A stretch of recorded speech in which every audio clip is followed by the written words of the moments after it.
Hello, আসসালামু আলাইকুম।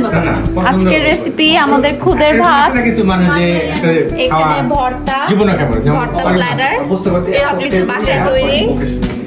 আজকের রেসিপি সব মনির ভাইয়ের রিকোয়েস্টে, খুদের ভাত আর ভর্তা আর হাঁসের মাংস। আর হাঁসের মাংস। এখানে আছে হাঁসের মাংস, আর একটা স্পেশাল মেনু ঘি, খুদে ভাত। বাসায় তৈরি করা ঘি, হ্যান্ডমেড ঘি। এখন আমরা এনজয় করব লাঞ্চ। একটু মনির ভাইকে দেখাও তো, দর্শক জিজ্ঞেস করবো মনির ভাই কে ছিল।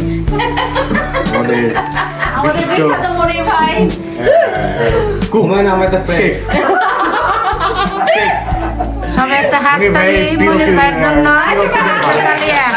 প্রিয় খুদের ভাত।